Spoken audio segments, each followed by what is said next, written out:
The guy went to the hospital and got his balls chopped off, only to find out they didn't even remove the cancer. The cancer had already spread throughout his body. But when he found out, he wasn't even mad. Instead, he clutched the amulet his wife left him and started laughing. He thought dying this way was karma, the only way to appease his dead wife's spirit. But when you opened your eyes again, you saw your old home's window, with that dusty wedding sign on it. You frantically searched inside and outside the house. You found Lin Qingshui naked, curled up on the bed. Her eyes looked completely dead inside. Her once flawless skin was covered in bruises. Seeing her again after all this time, you immediately got emotional. You rushed forward and pulled her into your arms. You had so much guilt and longing, but the words got stuck in your throat. You started crying. In your past life, you tricked Lin Qingshui into falling into the reservoir. The whole village saw her clothes soaked through. When you saved her, to save her reputation, she was forced to marry you. But from the day she entered your home, she had no good days. She never had a single good day. You beat her endlessly. She jumped into the reservoir with the baby. It wasn't until her brother pulled their bodies from the river that you finally woke up. After that, you rode the wave of opportunity and made more money than you could spend in 10 lifetimes. But the woman who taught you how to grow was already gone. Just as you were celebrating your rebirth, a piercing scream rang out. "Get away! Don't touch me!" Watching Lin Qingshui trembling all over, you remembered she had just borrowed money from her family to buy baby formula, but you snatched it to buy alcohol. Then you came home drunk and brutally violated her. Thinking about this, you slapped yourself hard over and over. Blood started dripping from your mouth. Lin Qingshui watched you quietly and couldn't help but smirk. She'd lost count of how many times this happened. After all, every time you sobered up, you'd beg for forgiveness on your knees. But within 2 days, your fists would be raining down on her again. She could endure the humiliation in bed, but she couldn't stand the baby going hungry. The baby's weak crying brought a spark of life back to her eyes. She frantically threw on clothes and picked up the baby. But because Lin Qingshui was chronically malnourished, the little one couldn't get any milk and started wailing again. The crying woke you up. You immediately got out of bed and grabbed your clothes. "Honey, wait here.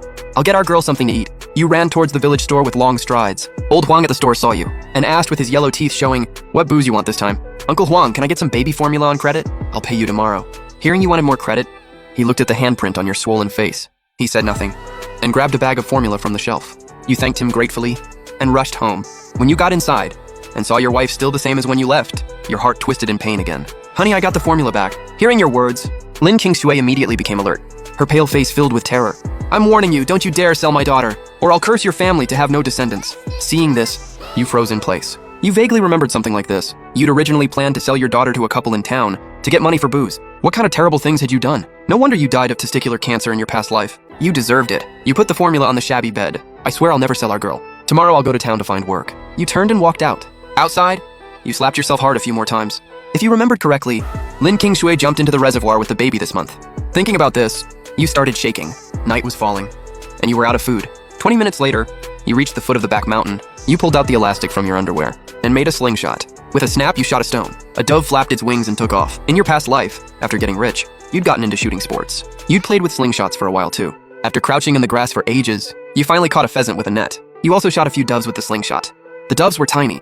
4 of them barely weighed a pound. But that pheasant was a fat 5 pounds. You tied everything with vines and hung it on a branch. As you were about to carry it home, you suddenly realized that pile of stuff disappeared. You broke out in cold sweat. Did you see a ghost? Suddenly, you saw the amulet on your chest flash with light. This was something your wife wore all the time in your past life. It wasn't jade or plastic. She only took it off before jumping in the river, leaving it by the reservoir. When you looked closer, the light disappeared. You couldn't help but touch it. The next second, you entered a space. Area-wise, it was smaller than your hospital room. After testing it a few times, you figured it out. Holding the amulet let you enter, and thinking about leaving got you out. With this cheat code, you could make a comeback in this life. On the way home, many families had electricity, but your place still used oil lamps, even during the worst famines. Those years had passed, yet you still couldn't afford your next meal. You went straight to the kitchen with your catch. After it got completely dark, you brought a big bowl of dove soup to the main room. "Qingshui, dinner's ready. I made dove soup to help with your milk." After calling 3 times, Lin Qingshui slowly walked out from the inner room. Seeing the big bowl of dove soup on the table, she didn't rush over. She just stood there, her eyes full of hatred. Looking at your wife in her patched-up clothes, your heart ached again. In this era of scarcity, Lin Qingshui's beauty stood out even more. But you were such a bastard, getting her and not cherishing her. Seeing her so guarded, you wanted to sit and eat with her, but you knew if you stayed, she wouldn't touch the food. "I'll eat in the kitchen." You turned and walked out. Lin Qingshui stood frozen, staring at the big bowl full of soup. It felt unreal. Was this a dream, or was this her last meal? Whenever there was food in the house, you'd eat your fill first, and she'd only get the pot water. So even though she was starving, Lin Qingshui didn't dare eat easily. Not until she walked outside and saw you squatting by the window drinking soup, with a big pheasant hanging by the kitchen door. She guessed you must have gone hunting. Only then did Lin Qingshui turn back and start eating. After dinner, under your wife's watchful gaze, you took over washing the dishes. You used to be a lazy bum. This was probably the first time you'd done real housework. After finishing, thinking about what you'd done during the day, you boiled a pot of hot water and brought it in. "Qingshui, use this water to clean yourself." You put down the basin and quickly left. You sat by the door. After a long while, you heard faint splashing sounds from inside. You looked up at the stars, planning to find a way to make money tomorrow. You needed to improve the situation at home fast. It was already autumn. Winter temps would drop to -20, freezing everything. Your wife and kid needed winter clothes, or they wouldn't survive the winter. When the water sound stopped, you got up and went inside. Seeing you suddenly appear, Lin Kingsue backed away in fear. Don't come closer. Seeing this, you cursed yourself for being too rough before. You knew her trauma wouldn't heal quickly.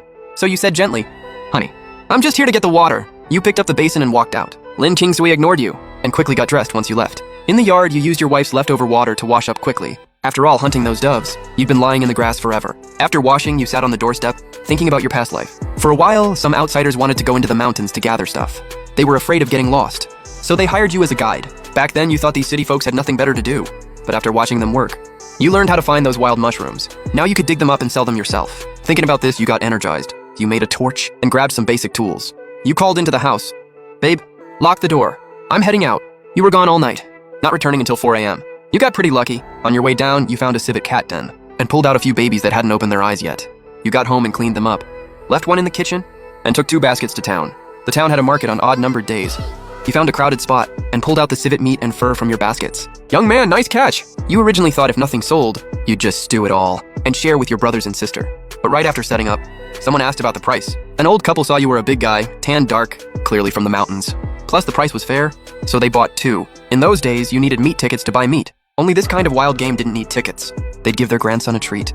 Before leaving, the old lady tugged her husband's sleeve, signaling him to buy all the civet pelts too, saying she'd make gloves for their grandson. Just like that, in less than 2 hours, everything sold out. Then you took what you'd gathered yesterday to the old medicine shop in town. When you pulled out your goods, the old man with thick glasses went wide-eyed. He carefully took the herbs and examined them closely. Then he held up a price. "Young man, this price." Seeing what he offered, you frowned slightly. This guy was trying to rip you off like some country bumpkin. You reached out to take your stuff back. Seeing this, the old man grabbed your hand. He stroked his goatee and said soothingly, "Young man, if you're not happy with the price, we can negotiate. 6 bills can't go higher." Even though you accidentally stepped on this herb,